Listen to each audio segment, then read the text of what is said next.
어떤 마을에나 비밀이 하나씩은 있습니다. 누군가의 과거, 누군가의 죄, 누군가의 눈물.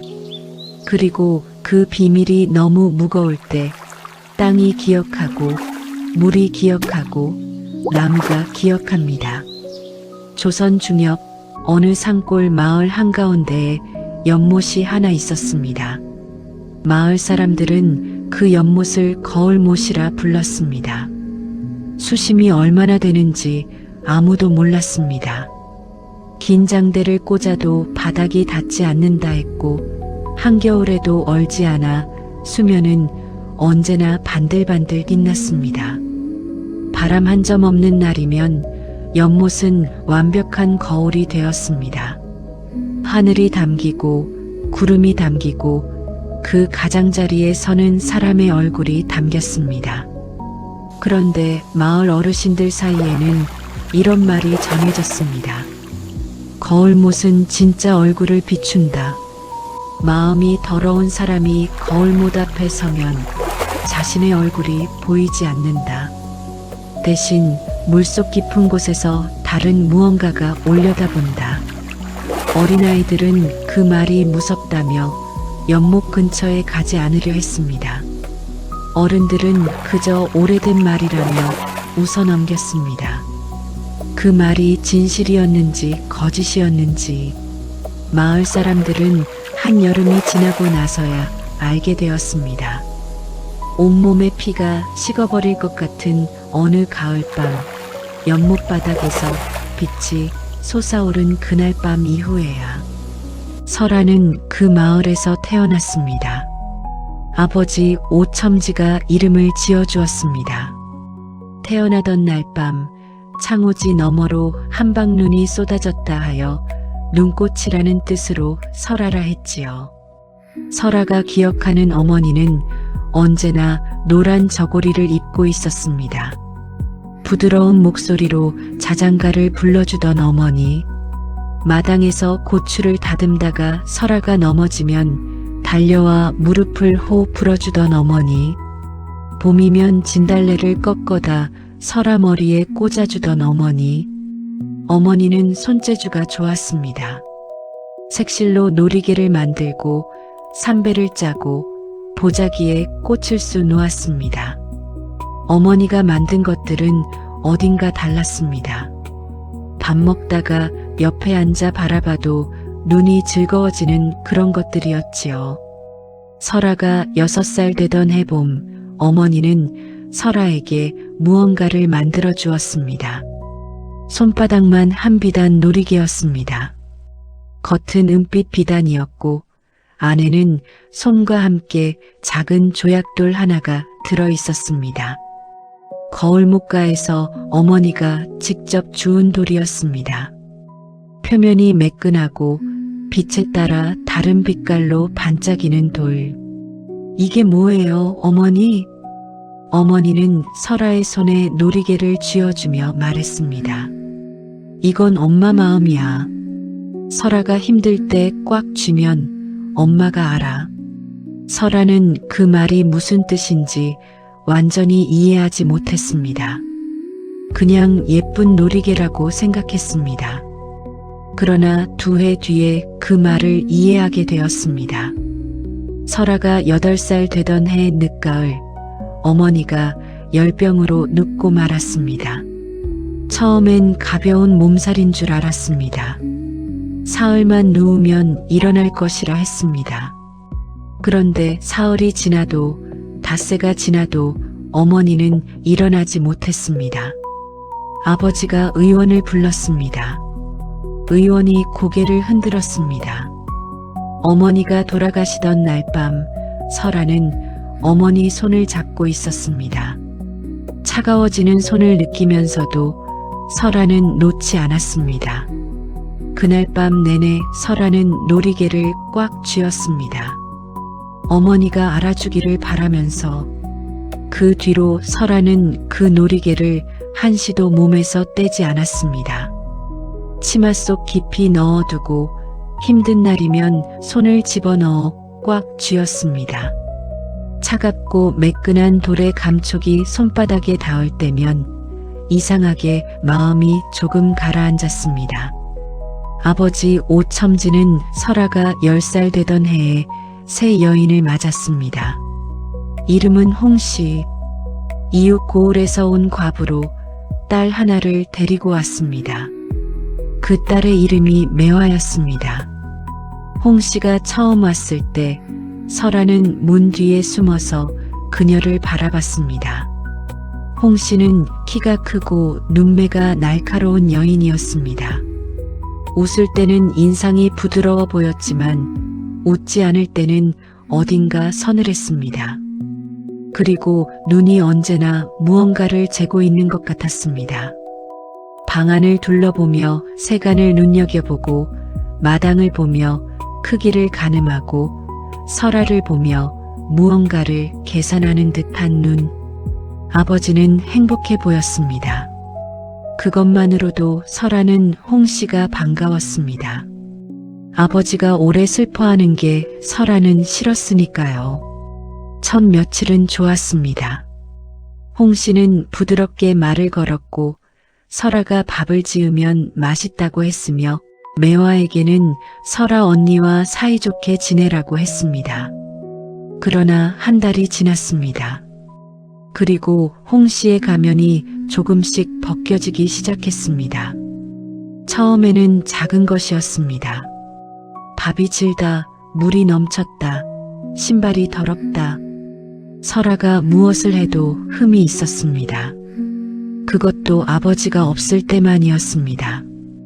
아버지가 마당을 들어서면 홍씨의 목소리는 다시 부드러워졌고 설아를 대하는 태도가 달라졌습니다. 아버지는 몰랐습니다. 설아는 말하지 않았습니다.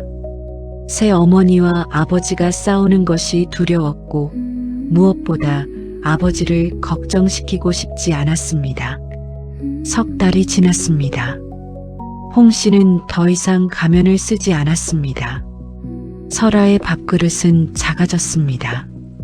매화의 옷은 새 것이었지만 설아의 옷은 기워진 것이었습니다. 설아는 새벽에 일어나 물을 깃고 아침을 짓고 마당을 쓸고 빨래를 하고 저녁을 지었습니다. 매화는 아침 해가 높이 뜬 뒤에 일어나 거울 앞에 앉아 머리를 빗었습니다. 매화는 15대였습니다. 얼굴이 희고 이목구비가 뚜렷했습니다. 눈이 크고 입술이 붉어서 마을 사람들이 지나다가 한 번씩 쳐다볼 만한 얼굴이었지요. 그런데 매화는 그 얼굴을 잘 알고 있었습니다. 아니, 너무 잘 알고 있었습니다. 매화는 거울을 하루에도 수십 번 들여다봤습니다. 어떤 각도에서 가장 예쁘게 보이는지, 어떻게 고개를 기울이면 더 곱게 보이는지, 어떤 빛깔의 옷이 자신을 돋보이게 하는지 그것들을 매화는 아주 잘 알았습니다. 그러나 설아를 보면 묘하게 기분이 상했습니다. 설아는 꾸미지 않았습니다. 아침에 물을 깃고 밥을 지으며 이마에 땀을 흘리는 모습이었는데 그래도 어딘가 보기 좋았습니다. 눈이 선하고 인매가 부드럽고 무거운 물동이를 이고도 허리가 반듯했습니다. 마을 사람들이 그것을 알아봤습니다. 우물가에서 만난 안악들이 설아를 칭찬했습니다. 오첨지대 큰아가씨는 손이 참 곱더라. 심성도 고와. 지난번에 우리 애가 넘어졌을 때 부축해줬다지 뭐야. 요즘 아가씨들 중에 저렇게 살림 잘하는 애 없어. 매화는 그런 말을 들을 때마다 눈살을 찌푸렸습니다. 그리고 집에 돌아와 설아에게 이것저것 시켰습니다. 설아야, 내 댕기 어디 뒀어? 빨리 가져와. 설아야, 이신 좀 닦아. 흙이 묻었잖아. 설아야, 국이 왜 이렇게 짜? 다시 끓여와. 설아는 대부분 말없이 했습니다. 한 번은 무릎이 아파서 잠깐 쉬고 있었는데 매화가 와서 발로 옆구리를 찼습니다. 아무도 보지 않을 때였습니다. 어디서 쉬고 있어? 빨리 일어나. 설아는 입술을 깨물었습니다. 눈물이 날 것 같았지만 참았습니다. 그리고 치마 속 놀이개를 꽉 쥐었습니다. 어머니, 알고 있어요? 설아에게 친구가 한 명 있었습니다. 이름은 순이. 마을에서 엿을 파는 순노인의 손녀딸이었습니다. 순이는 설아와 동갑이었고 성격이 설아와는 달랐습니다. 말이 많고 활달하고 억울한 일이 있으면 참지 못하는 아이였습니다. 장에서 상인이 사과를 하나 빼먹어도 소리를 질렀고 누가 작은 개를 발로 차면 쫓아가서 항의했습니다. 그런 순이가 설아의 처지를 보고 참을 리 없었습니다. 너 왜 또 그 집 일을 다 혼자 해? 언제까지 그럴 거야? 우물가에서 만날 때면 순이는 번번이 설아를 붙잡고 물었습니다. 설아는 웃었습니다. 괜찮아. 나는 원래 부지런한 거야. 원래 부지런한 거랑 시키는 거랑은 달라. 순이는 예리했습니다. 어느 날 순이는 우물가 담 너머에서 우연히 홍씨가 설아에게 말하는 것을 들었습니다. 홍씨의 목소리는 낮고 차가웠습니다. 내 어미 닮아 얼굴만 그럴싸하지. 그 얼굴이 평생 너를 먹여 살려줄 것 같으냐? 우리 매화가 시집을 잘 가야 이 집이 살아. 알겠어? 내가 잘 돼봤자 뭐가 있어. 그 말을 들은 순이는 주먹을 쥐었습니다. 그러나 담 너머에서 설아의 목소리가 들렸습니다. 예, 어머니. 순이는 그 짧은 대답이 너무 슬펐습니다. 나중에 설아를 만나 그 말을 전했을 때 설아는 한참 침묵했습니다. 그리고 말했습니다. 아버지가 편하면 돼. 그것만으로도 돼. 순이는 설아의 손을 꼭 잡았습니다. 그 손이 굳어 있었습니다. 물을 너무 많이 길어서 빨래를 너무 많이 해서 16살짜리 손이 30살짜리 손처럼 거칠었습니다. 순이는 무언가 말하려다 참았습니다. 그냥 그 손을 오래 잡고 있었습니다. 마을에서 1시간쯤 걸어가면 큰 기와집이 있었습니다. 진참봉의 집이었습니다. 진참봉은 48배, 이미 논이 15마지기, 밭이 20마지기에 달했고 창고마다 곡식이 가득하다는 소문이 자자했습니다. 아들 둘은 한양에서 과거를 보고 있었고 고을 원님과도 친분이 있다는 양반이었습니다. 그런데 이해 봄에 부인을 잃었습니다. 오랜 병이었습니다. 진참봉이 정성껏 간호했지만 끝내 세상을 떠났지요. 달포가 지나자 진참봉 집에서 새 규수를 알아보기 시작했다는 소문이 돌았습니다. 마을 어귀에서 안악들이 모여 그 이야기를 했습니다. 진참봉 댁에서 색시를 구한다지. 그 집에 들어가면 평생 걱정 없다더라. 먹을 것도 입을 것도.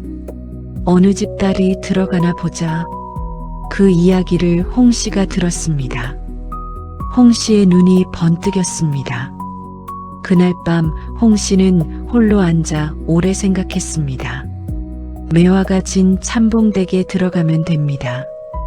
그 집 재산의 일부가 자신에게도 흘러올 것이고 매화는 평생 안락하게 살 수 있을 겁니다. 그것이 홍씨의 전부였습니다. 매화를 잘 시집 보내는 것.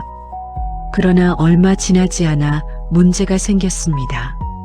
진참봉 집에서 하인을 보내 고을의 규수들을 살펴보기 시작했다는 것이었습니다. 그 하인이 우물가에서 설아를 보았다는 말이 돌았습니다. 오첨지대 큰아가씨를 보고 눈을 못 떼더라. 그 말이 홍씨의 귀에 들어갔습니다. 홍 씨의 얼굴이 굳었습니다. 그날부터 홍 씨는 설아를 보는 눈이 달라졌습니다. 더 이상 골칫거리가 아니었습니다. 위협이었습니다.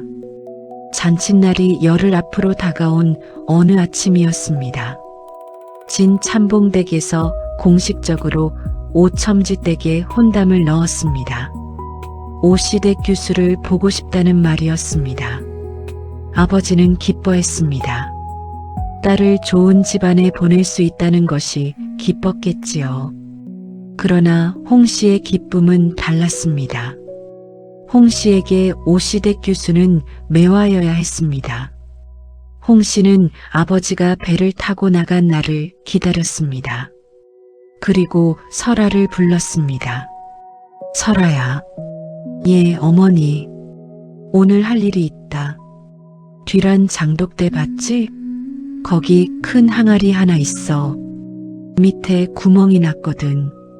그걸 오늘 안으로 물로 채워라. 잔칫날 쓸 거다. 설아는 멈칫했습니다. 구멍이 난 항아리에 물을 채우라고요? 홍 씨의 눈이 가늘어졌습니다. 못 알아들어? 물 채우라고. 잔칫날까지 가득. 설아는 고개를 숙였습니다. 불가능한 일이라는 걸 알았습니다. 그러나 거역할 수 없었습니다. 물동이를 들고 우물로 갔습니다. 오전 내내 물을 날랐습니다.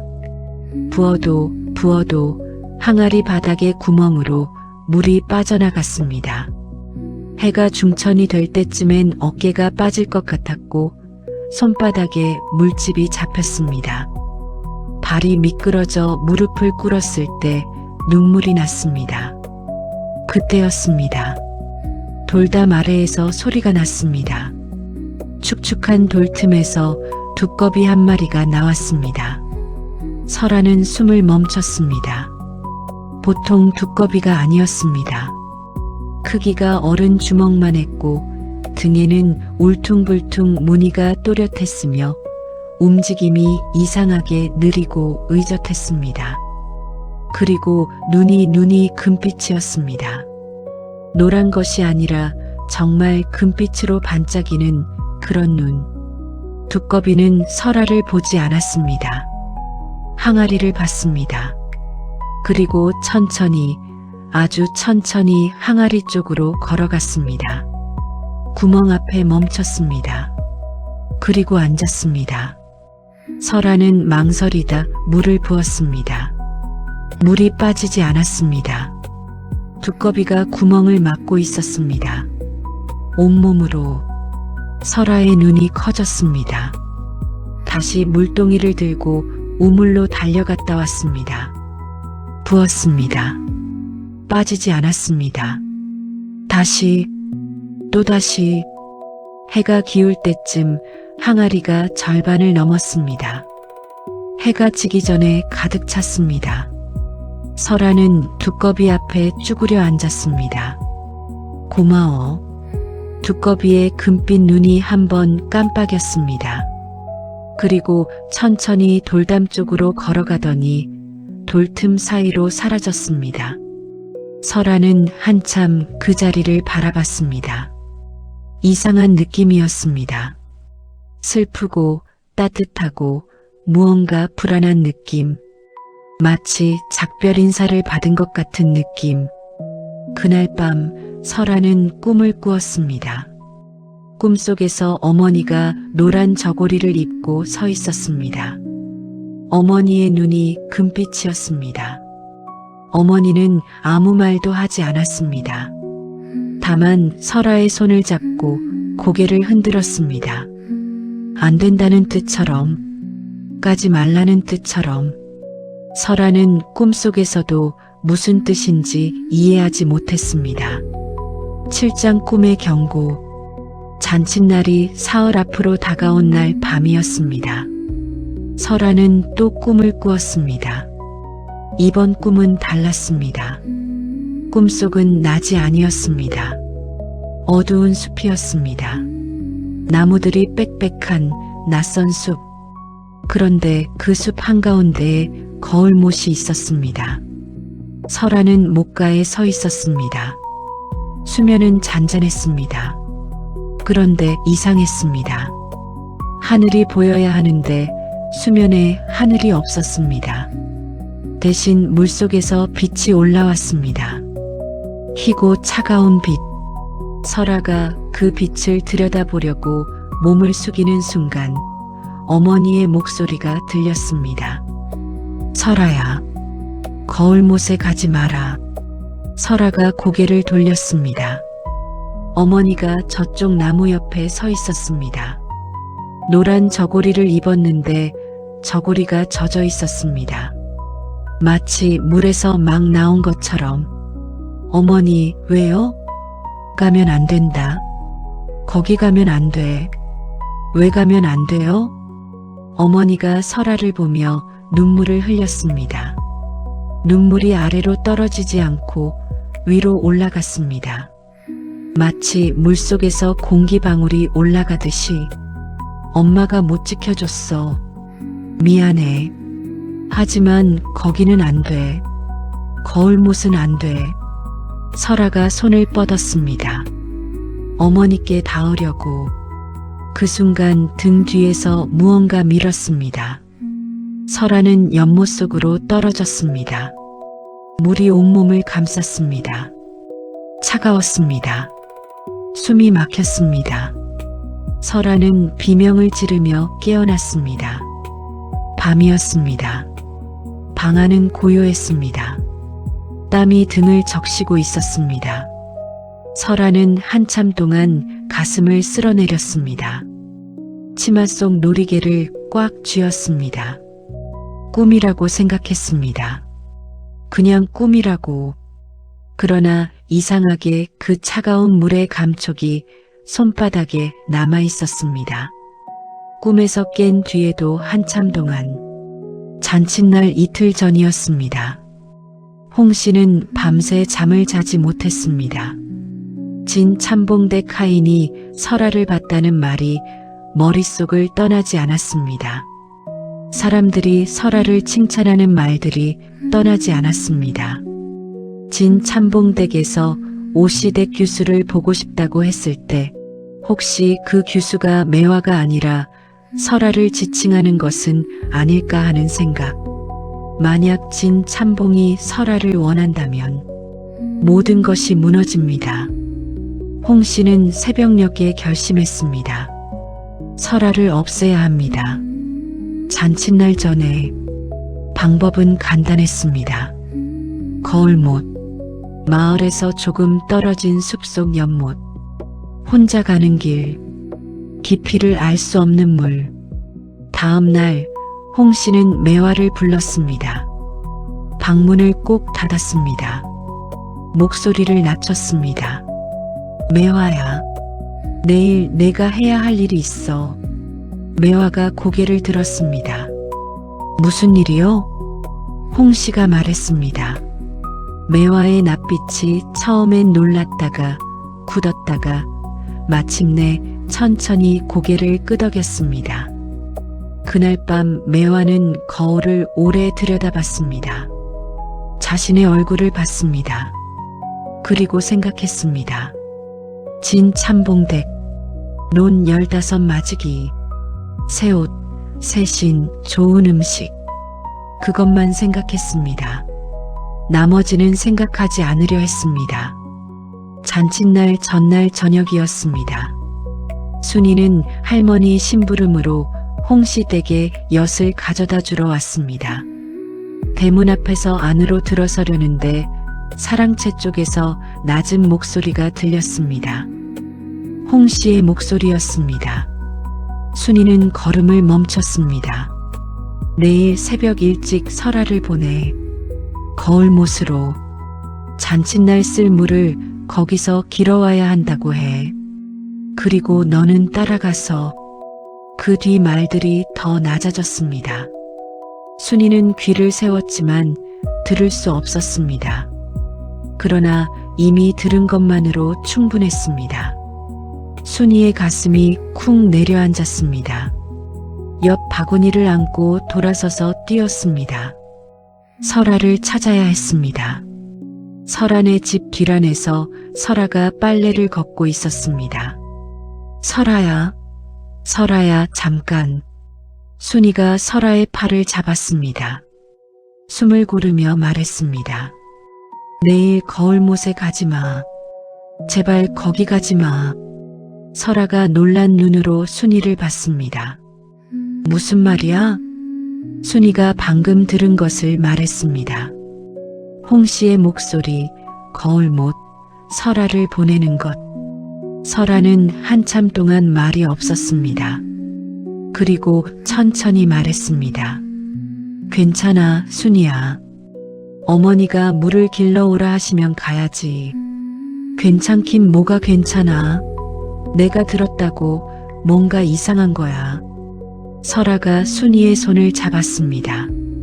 설아의 손이 순이의 손보다 차가웠습니다. 순이야, 만약 내가 내일 늦게 돌아오면 아버지한테 말해줄 수 있어? 순이는 그 말에 숨이 막혔습니다. 설아야, 그게 무슨 말이야?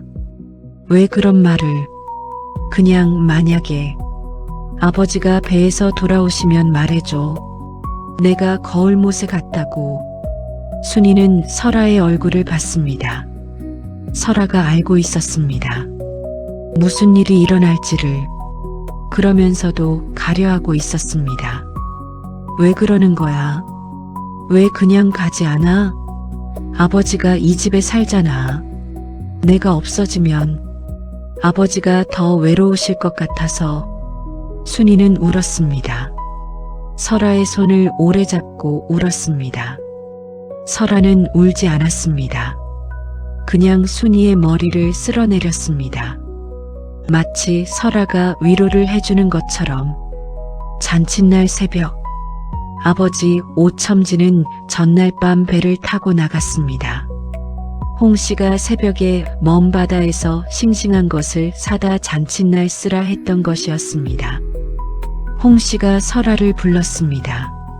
설아야, 오늘 잔치에 쓸 물을 길어와야 해.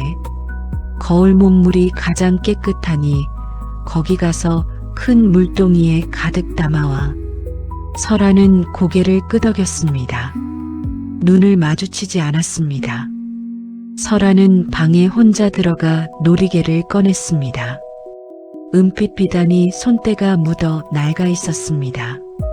안에 조약돌이 아직 그 자리에 있었습니다. 설아는 그것을 한참 손바닥에 올려놓고 바라봤습니다. 어머니, 알고 있어요? 그리고 놀이개를 가슴에 품었습니다. 치마 속이 아니라 저고리 안쪽 가슴 가까이. 물동이를 들고 문을 나섰습니다. 가을 아침이었습니다. 안개가 낮게 깔려 있었고 풀잎마다 이슬이 맺혀 있었습니다. 어딘가에서 새 한 마리가 울었습니다. 한 번만 울고 그쳤습니다. 설아는 숲으로 이어지는 길을 걸었습니다. 숲에 들어서자 발소리가 달라졌습니다. 흙이 젖어 있었고 나뭇잎이 바닥에 깔려 소리를 죽였습니다. 빛이 나무들 사이로 가늘게 들어왔습니다. 거울못이 보였습니다. 안개 속에서 수면이 빛났습니다. 잔잔하고 고요한 빛. 설아가 목가에 다가갔습니다. 무릎을 굽혀 물동이를 내려놓으려는 순간 발소리가 들렸습니다. 설아가 천천히 고개를 돌렸습니다. 뒤에 매화가 서 있었습니다. 표정이 없었습니다. 눈이 다른 곳을 보고 있었습니다. 매화야. 매화는 대답하지 않았습니다. 한 걸음 앞으로 왔습니다. 설아가 일어서려 했습니다. 그 순간 등 뒤에서도 발소리가 들렸습니다. 홍 씨였습니다. 설아는 비명을 지를 틈이 없었습니다. 홍 씨의 두 손이 설아의 등을 밀었습니다. 세상이 뒤집혔습니다. 물이 얼굴을 덮었습니다. 차가웠습니다. 숨이 막혔습니다. 설아는 발버둥 쳤습니다. 수면까지 얼마 되지 않았는데도 올라갈 수가 없었습니다. 치맛자락이 발목을 감았고 물동이 끈이 손목에 걸렸습니다. 물이 귀와 눈을 채웠습니다. 마지막으로 올려다본 수면 위에 홍 씨의 얼굴이 보였습니다. 그 뒤에 매화의 얼굴이 보였습니다. 매화는 보고 있었습니다. 그냥 보고 있었습니다. 설아의 손이 떨렸습니다. 가슴 쪽에서 은빛 놀이개의 감촉이 느껴졌습니다. 어머니, 물이 모든 것을 덮었습니다. 11장 물속의 세계. 어두웠습니다. 차가웠습니다. 그런데 이상하게 아프지 않았습니다. 설아는 가라앉았습니다. 천천히 연못 바닥으로 물이 온몸을 감쌌습니다. 치마가 꽃처럼 펼쳐졌습니다. 그리고 빛이 보였습니다. 연못 바닥에서 희고 맑은 빛이 올라오고 있었습니다. 설아가 그 빛을 향해 손을 뻗었습니다. 그 순간 누군가가 설아의 손을 잡았습니다. 노란 저고리를 입은 사람이었습니다. 물속인데도 저고리가 젖어 있지 않았습니다. 얼굴을 보았습니다. 어머니였습니다. 어머니는 눈물을 흘리고 있었습니다. 물속인데도 눈물이 뺨을 타고 흘렀습니다. 설아야. 어머니의 목소리가 물속에서도 들렸습니다. 어머니, 미안해. 엄마가 지켜주지 못해서 미안해. 설아는 울었습니다. 물속에서 눈물을 흘렸습니다. 어머니, 나 무서워요. 어머니가 설아를 꽉 안았습니다. 그 품이 따뜻했습니다. 물속에서 이상하게 따뜻했습니다. 설아야, 아직은 때가 아니야. 이대로 가면 안 돼. 어떡해요? 나 이제 원이 있으면 남을 수 있어. 내 원이 뭐니? 설아는 생각했습니다. 연못 바닥에서 차가운 물속에서 어머니 품에 안긴 채 생각했습니다. 진실이었습니다. 아버지가 알기를 원했습니다. 어떤 일이 있었는지, 매화가 자신의 자리를 빼앗았다는 것을, 그래서 아버지가 속지 않기를, 진실을 밝히고 싶어요. 아버지가 알아야 해요. 어머니가 고개를 끄덕였습니다. 그 원이라면 남을 수 있어. 하지만 설아야, 원호는 힘들어. 외롭고 차가워. 참을 수 있겠어? 설아는 잠시 망설였습니다. 그리고 끄덕였습니다. 어머니가 설아의 손에 무언가를 쥐어주었습니다. 놀이개 속 조약돌이었습니다. 비단이 녹아 없어지고 조약돌만 남아 있었습니다. 그런데 그 돌이 빛나고 있었습니다. 희고 맑은 빛으로. 이걸 가지고 있어.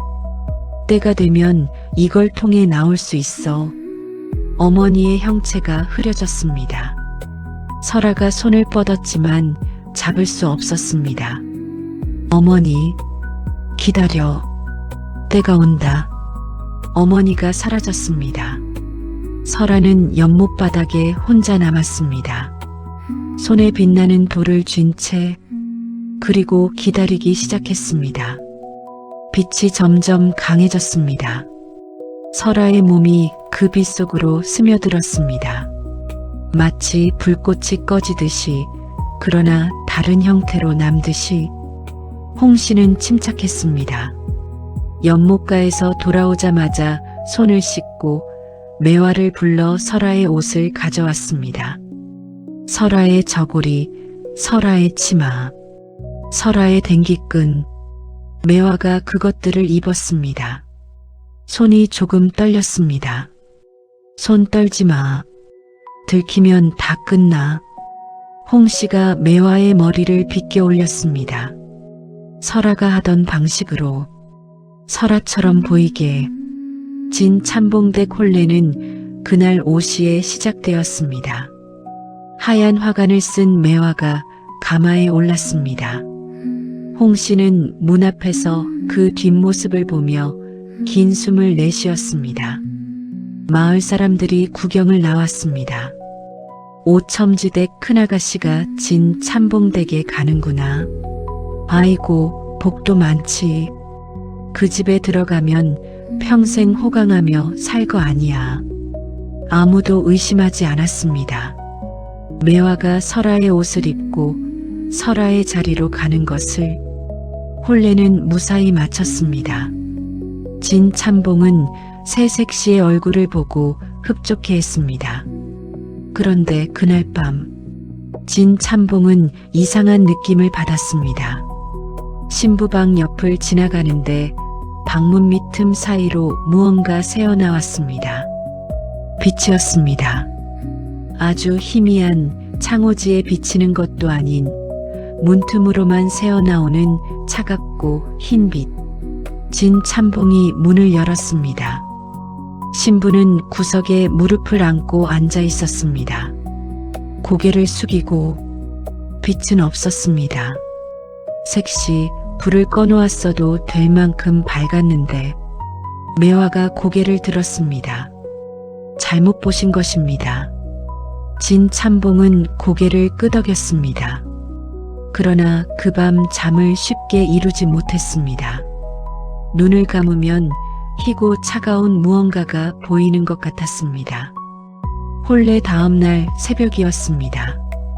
마을에서 제일 먼저 일어나는 박 노인이 밖을 나왔다가 멈췄습니다. 거울못 쪽에서 소리가 났습니다. 바람이 없었습니다. 그런데 소리가 났습니다. 나무 흔들리는 소리가 아니라 나무 안에서 나는 소리. 마치 나무 속에 무언가가 갇혀 있는 것처럼, 밀어내는 것처럼 나는 소리. 그 소리가 가늘고 높았습니다. 박 노인은 그것이 소리인지 울음인지 구분이 안 됐다고 했습니다. 이튿날도 소리가 났습니다. 사흘째 되던 날 박 노인이 목가에 가봤습니다. 버드나무 세 그루가 하룻밤 사이에 말라 있었습니다. 잎이 노랗게 변한 것이 아니라 검게 타들어간 것처럼 말라 있었습니다. 가지가 부러지지 않았는데 잎이 이미 죽어 있었습니다. 박 노인이 나무를 만졌습니다. 차가웠습니다. 비 온 날 돌처럼 차가웠습니다. 그 이야기가 마을에 퍼졌습니다. 거울목 근처에 이상한 일이 있다. 나무가 운다. 그런데 그것이 시작이었습니다. 닷새째 되던 날 밤 마을 우물의 물이 달라졌습니다. 맛이 달라진 것이 아니었습니다. 색깔이 달라졌습니다. 낮에는 멀쩡했는데 밤에 등불을 들고 들여다보면 물 표면에 희미한 빛이 감돌았습니다. 반딧불이 같기도 하고 달빛 같기도 한 빛. 그리고 일주일이 지나던 날 밤 마을 개들이 일제히 짖기 시작했습니다. 모두 같은 방향을 보고 짖었습니다. 거울못 쪽이었습니다. 새벽 내내 짖다가 해가 뜨자 멈췄습니다. 진 참봉댁에서 연통이 왔습니다. 색시 몸이 좋지 않습니다. 처음엔 머리카락이었습니다. 홀레 후 닷새가 지났을 때 매화가 아침에 일어나 머리를 빗다가 비명을 질렀습니다. 빛에 한 움큼의 머리카락이 빠져 있었습니다. 색깔이 달랐습니다. 검어야 할 머리카락이 회색빛이었습니다. 짧고 거칠었습니다. 쥐털 같았습니다. 매화는 거울을 들여다봤습니다. 머리카락이 많이 빠진 것 같지는 않았습니다. 그러나 손으로 만지면 또한 움큼이 빠졌습니다. 회색빛 털처럼 변해서 의원을 불렀습니다. 의원이 고개를 저었습니다. 원인을 모르겠습니다. 살면서 이런 병은 처음 봤습니다. 매화는 며칠째 잠을 자지 못했습니다. 밤마다 꿈을 꿨기 때문입니다. 꿈 내용은 언제나 같았습니다. 물속이었습니다. 어두운 물속에서 자신이 가라앉고 있었습니다. 그런데 손에서 빛이 났습니다. 자신의 손이 아닌 것 같은 손에서. 그리고 누군가가 올려다봤습니다. 그 얼굴을 볼 때마다 매화는 깨어났습니다. 왜냐하면 그 얼굴이 설아의 얼굴이었기 때문입니다. 어느 날 매화는 낮에 혼자 거울 앞에 앉아 있었습니다. 거울을 보며 눈 아래 남은 머리카락 양을 확인하고 있었습니다. 그런데 거울 속에서 뭔가가 달랐습니다. 자신의 뒤에 아무도 없었습니다. 분명히 아무도 없었습니다. 그런데 거울 속 배경에서 자신의 어깨 너머로 젖은 머리카락이 보였습니다. 아주 잠깐이었습니다. 눈을 깜빡이는 사이에 사라졌습니다. 매화는 거울을 집어 던졌습니다. 산산조각이 났습니다. 그리고 깨진 거울 조각 하나하나에서 젖은 머리카락이 보였습니다. 매화는 방 밖으로 뛰쳐나가 진 참봉을 붙잡고 울었습니다. 집으로 가고 싶어요. 제발 집으로 보내주세요. 진 참봉은 의아했습니다. 새색 씨가 벌써 친정을 그리워하는 것인가 했지만 그 울음이 단순한 그리움이 아니었습니다. 공포였습니다. 마을에 무당이 있었습니다. 이름은 점례. 나이가 70에 가까웠고 젊어서부터 신이 내렸다 하여 마을 사람들이 의지하던 여인이었습니다. 점례가 거울목가에 가보겠다고 했을 때 마을 어른들이 말렸습니다. 그 못에 뭔가 있어. 강한 것이요. 점례가 웃었습니다. 강한 것이라면 내가 가봐야지. 점례는 준비를 했습니다. 흰 천을 두르고 방울을 들고 향을 피워 가슴에 안고 거울못으로 갔습니다. 목가에 도착했을 때 점례는 멈췄습니다. 수면이 평소와 달랐습니다. 바람이 없는데 물결이 일었습니다. 작고 규칙적인 물결이 안쪽에서 바깥쪽으로 퍼져나오고 있었습니다. 마치 연못 한가운데 무언가가 있어서 그것이 숨을 쉬는 것처럼. 점례는 방울을 흔들었습니다. 소리가 숲속으로 퍼졌습니다. 그 순간 물결이 멈췄습니다. 점례는 조심스럽게 물 앞에 앉아 향을 피웠습니다.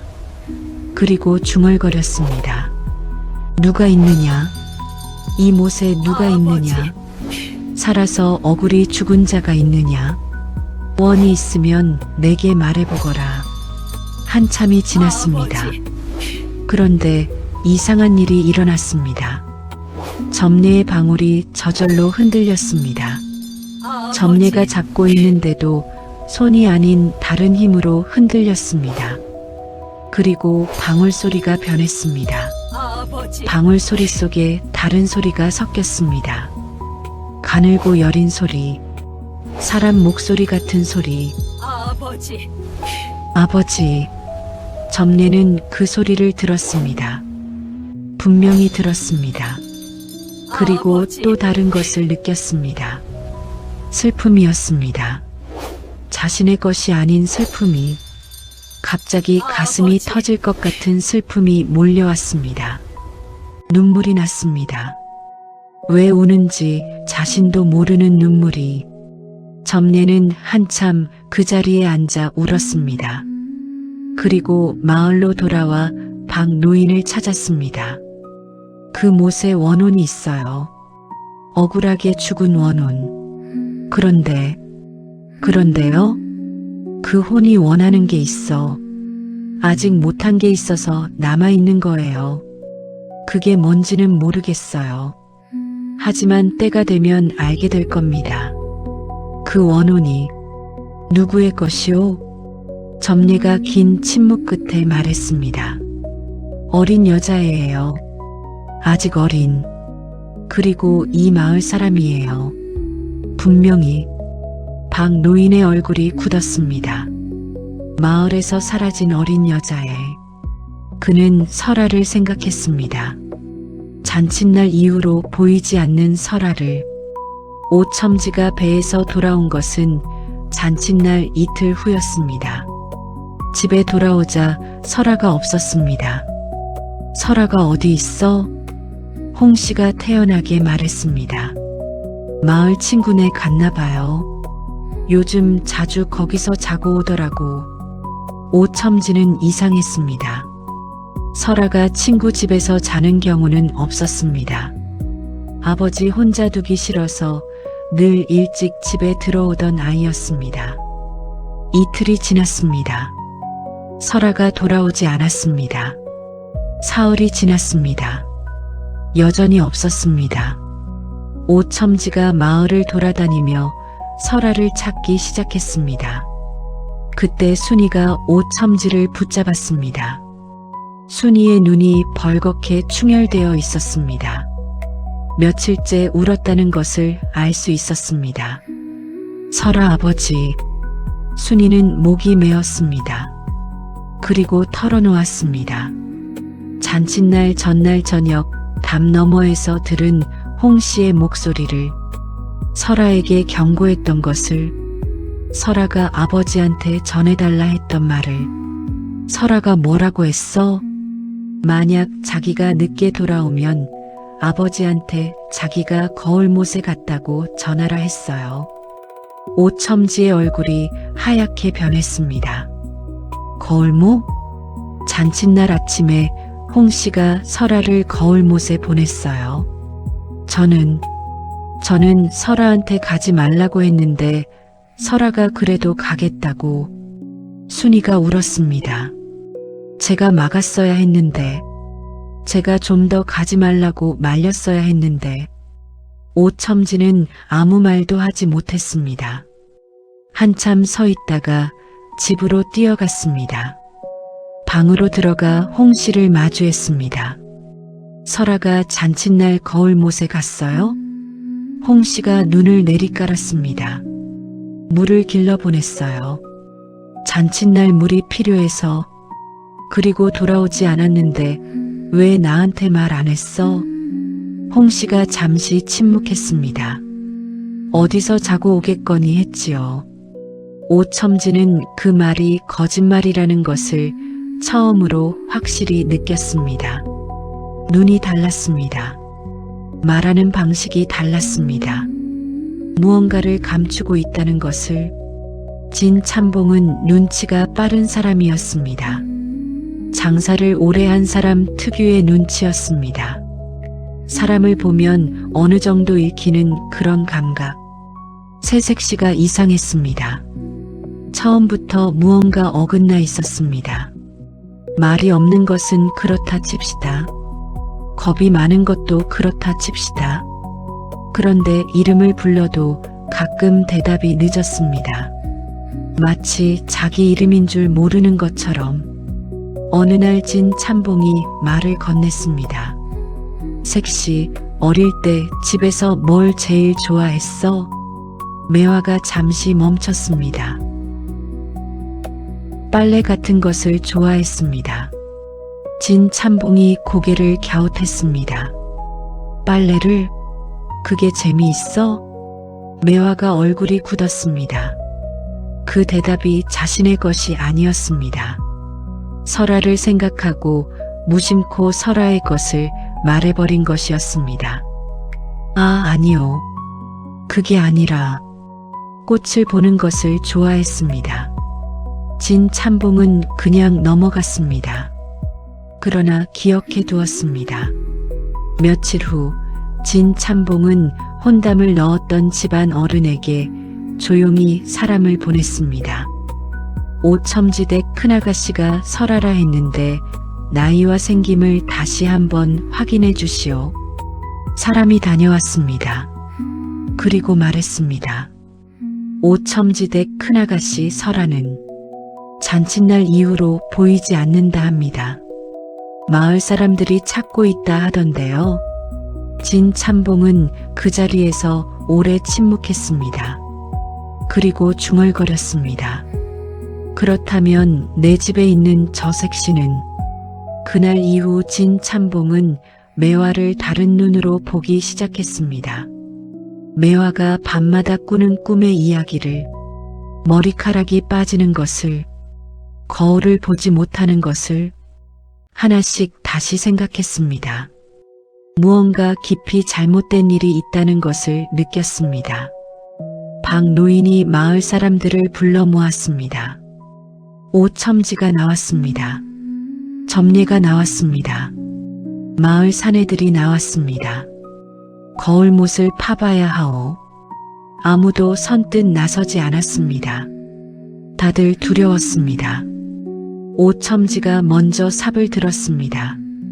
내 딸이 거기 있을 것 같소? 그 한마디에 사내들이 움직였습니다. 두레박으로, 나무통으로, 사발로 할 수 있는 것 모두 동원해서 물을 퍼내기 시작했습니다. 쉽지 않았습니다. 거울못은 깊었습니다. 퍼내도 줄지 않는 것 같았습니다. 오전 내내 했는데 수위가 겨우 발목만큼 내려간 것 같았습니다. 점례가 방울을 흔들었습니다. 향을 피웠습니다. 중얼거렸습니다. 원이 있어 남아있는 것이라면 길을 열어라. 진실을 밝힐 것이니 길을 열어다오. 그 순간이었습니다. 연못 수면이 소용돌이쳤습니다.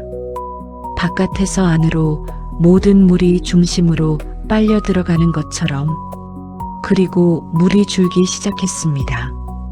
빠르게, 마치 밑에서 물이 빠져나가는 것처럼 수위가 내려갔습니다. 사내들이 멈추고 지켜봤습니다. 물이 무릎 높이로 줄었습니다. 발목 높이로 줄었습니다. 그리고 바닥이 드러나기 시작했습니다. 진흙이었습니다. 검고 끈적한 진흙. 수초가 쓰러져 있었습니다. 돌들이 드러났습니다. 그리고 연못 한가운데 빛이 났습니다. 희고 맑은 빛이었습니다. 연못 바닥 진흙 속에서 솟아오르는 빛. 아무도 움직이지 않았습니다. 마을 사람들이 연못 가장자리에 줄지어 서서 그 빛을 바라봤습니다. 빛은 흔들리지 않았습니다. 꺼지지 않았습니다. 그냥 거기서 났습니다. 아주 고요하게. 오첨지가 발을 내디뎠습니다. 진흙이 발목을 잡았습니다. 그래도 나아갔습니다. 한 걸음, 두 걸음. 진흙 속을 헤치며 빛 쪽으로 다가갔습니다. 무릎을 꿇었습니다. 두 손으로 진흙을 헤쳤습니다. 시신은 없었습니다. 구슬이 하나 있었습니다. 어른 손바닥에 올려놓으면 가득 찰 만한 크기의 구슬. 색깔은 겉이 희고 안에서 빛이 흘렀습니다. 연기 같기도 하고 빛 같기도 한 것이 구슬 안에서 움직이고 있었습니다. 오첨지는 그 구슬을 바라봤습니다. 알 수 없는 눈물이 흘렀습니다. 설아야. 구슬을 집어들었습니다. 그 순간 연못 바닥에 남은 마지막 물이 일제히 솟구쳤습니다. 물방울이 사방으로 튀었습니다.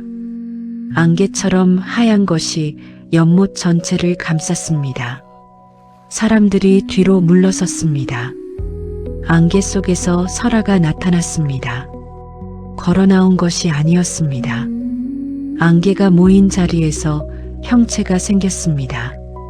처음엔 윤곽이었다가 얼굴이 생기고 손이 생기고 옷이 생겼습니다. 치마가 젖어 있었습니다. 머리카락이 물에 흠뻑 젖어 늘어져 있었습니다. 눈을 감고 있었습니다. 마을 사람들이 뒤로 물러섰습니다. 여자들이 비명을 삼켰습니다. 남자들이 하얗게 질렸습니다. 오첨지만이 그 자리에 서 있었습니다. 구슬을 두 손으로 꼭 쥐었습니다. 설아야. 설아의 눈꺼풀이 천천히 열렸습니다. 눈동자가 물빛이었습니다. 검은 눈동자가 아니었습니다. 연못 깊은 곳의 빛 같은 희고 맑은 빛이 눈에 고여 있었습니다. 설아는 아버지를 바라봤습니다. 그 눈에 눈물이 고였습니다. 맑은 눈물이 떨어지지 않고 그냥 고였습니다. 그리고 천천히 고개를 돌렸습니다. 진 참봉댁이 있는 쪽으로. 그 순간 진 참봉댁에서 비명이 들렸습니다. 매화의 비명이었습니다. 방 안에 혼자 앉아있던 매화가 비명을 지르며 방 밖으로 뛰쳐나왔습니다. 얼굴 왼쪽에 상처가 나 있었습니다. 5줄의 상처, 손톱 자국처럼 선명하고 깊게 눈 아래부터 입가까지 피가 흘렀습니다. 매화가 비틀거리며 뛰어나왔을 때 마침 거울못에서 온 사람들과 마주쳤습니다. 오첨지가 매화를 보았습니다. 얼굴의 상처를 보았습니다. 그리고 보았습니다. 매화가 입고 있는 옷을. 설아의 저고리였습니다.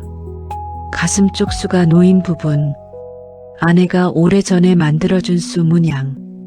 오첨지의 눈이 굳었습니다. 이게 어디서 난 옷이냐? 매화가 덜덜 떨기 시작했습니다. 그때 홍씨가 달려왔습니다. 낌새를 느끼고 뛰어온 것이었습니다. 홍씨가 군중 앞에 섰습니다. 그리고 설아의 형체를 보았습니다. 젖은 머리카락, 물빛 눈, 자신을 바라보는 시선. 홍씨의 입에서 소리가 새어나왔습니다. 무릎이 꺾였습니다. 땅에 주저앉았습니다. 설아의 형체는 아무 말도 하지 않았습니다.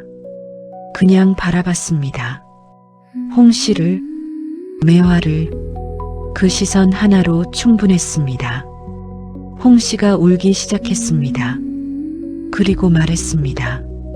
모든 것이었습니다. 구멍 난 항아리부터 잔칫날 아침, 거울못, 매화에게 시킨 것, 설아의 옷, 혼례 자리에 매화를 보낸 것, 하나씩 하나씩 다 나왔습니다. 매화도 울면서 말했습니다. 자신이 따라갔던 것, 보고 있었던 것, 못 막은 것. 마을 사람들이 들었습니다. 박 노인이 들었습니다. 점례가 들었습니다. 진 참봉이 들었습니다. 오첨지가 들었습니다. 고백이 끝나는 순간 설아의 형체가 서서히 흐려지기 시작했습니다. 안개가 걷히듯이 바람도 없이 서서히. 오첨지가 손을 뻗었습니다. 설아야 기다려. 설아의 형체가 오첨지를 마지막으로 바라봤습니다. 그리고 그 눈에서 눈물이 이번엔 흘렀습니다. 아래로 흘렀습니다. 형체가 흐려지면서도 눈물만은 선명하게 떨어졌습니다. 그리고 사라졌습니다. 오첨지의 손 위에 구슬이 놓여 있었습니다. 아까보다 빛이 약해져 있었습니다. 그러나 꺼지지 않았습니다. 아주 희미하게 여전히 빛나고 있었습니다. 홍씨와 매화는 그날 관아에 끌려갔습니다. 고을 원님이 신문을 했습니다. 두 사람의 진술은 엇비슷했습니다. 달아날 수 없었습니다. 그런데 사흘째 되던 날 밤 두 사람이 감옥에서 사라졌습니다. 문이 잠겨 있었습니다. 자물쇠가 그대로였습니다. 포졸들은 아무것도 못 봤다 했습니다. 그냥 아침에 와보니 없었습니다. 마을 사람들이 수색을 시작했습니다. 이틀을 찾았을 때 마을 어귀에서 흔적이 발견되었습니다. 선앙당이 있는 곳이었습니다. 오래된 느티나무 한 그루가 서 있는 자리, 수백 년 된 당목, 마을 사람들이 정월마다 치성을 드리던 나무, 그 나무 아래에 신발이 두 켤레 있었습니다. 홍씨 것과 매화 것이었습니다. 신발만 있었습니다. 사람은 없었습니다. 박 노인이 나무를 살폈습니다. 뿌리 주변 흙이 파헤쳐진 곳이 있었습니다. 발톱 같은 아주 작은 것들이 긁은 자국처럼, 그리고 나무 주변에서 쥐털이 무더기로 발견되었습니다. 회색빛 쥐털이었습니다. 색깔이 매화에 빠지던 머리카락과 같았습니다. 그것을 본 사람들은 아무 말도 하지 않았습니다. 점례만이 중얼거렸습니다. 원이 풀렸으니 이제 쉬어야 할 텐데, 그래도 이건 지나친 것이 아닌가. 그러나 하늘의 일은 사람이 알 수 없었습니다. 그 이후로 홍씨와 매화는 다시는 보이지 않았습니다. 마을 사람들은 그 자리에 가지 않았습니다. 선앙당 느티나무 아래를 이듬해 봄이 왔습니다. 두 사람이 서 있던 자리에 꽃이 피었습니다. 팥꽃이었습니다. 작고 소박한 팥꽃. 그런데 빛깔이 달랐습니다.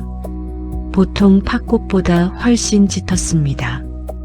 핏빛처럼 붉었습니다. 꽃잎 5장이 안으로 오므라져 있었습니다. 손톱처럼. 마을 사람들은 그 꽃에 이름을 붙이지 않았습니다. 그냥 거기 있었습니다. 해마다 봄이 오면 피고 가을이 오면 졌습니다.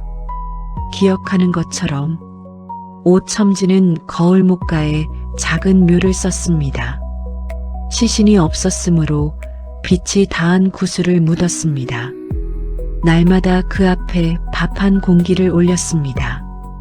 봄에는 동백꽃을, 여름에는 시원한 물 한 그릇을, 가을에는 노란 국화를, 겨울에는 한방눈이 내리는 날 아무 말 없이 앉아 있다가 돌아갔습니다.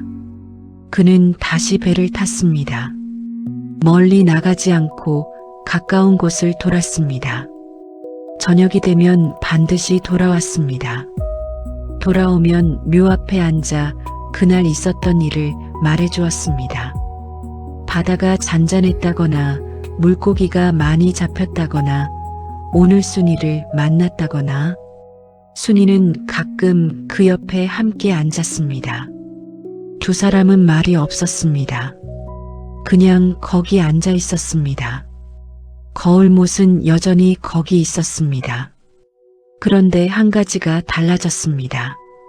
예전에는 맑은 날 수면을 들여다보면 하늘과 자신의 얼굴이 보였습니다. 그런데 그 뒤로는 오첨지가 들여다보면 물속에서 설아가 올려다봤습니다. 눈동자가 더 이상 물빛이 아니었습니다. 그냥 설아의 눈이었습니다. 아버지를 보고 웃는 눈. 오첨지는 그것을 보면 울었습니다. 그리고 웃었습니다. 마을 사람들 사이에는 이런 말이 전해집니다. 마음이 더러운 사람이 거울못 앞에 서면 자신의 얼굴이 보이지 않는다고, 대신 물 아래에서 누군가가 올려다본다고. 물빛 눈을 가진 소녀가, 그 소녀는 아무 말도 하지 않는다고 합니다. 그냥 바라본다고. 진짜 얼굴을 보여주듯이. 거짓은 잠시 이깁니다. 화려한 옷을 입고 남의 자리를 차지하고 남의 이름으로 살 수도 있습니다. 그러나 거울은 압니다. 물은 압니다. 땅은 압니다. 그리고 언젠가는 진짜 그림자가 드러납니다. 거울못처럼, 팥꽃처럼, 설아처럼. 이상 어느 산골 마을에 전해 내려오는 야담, 연못에 뒤바뀐 그림자였습니다.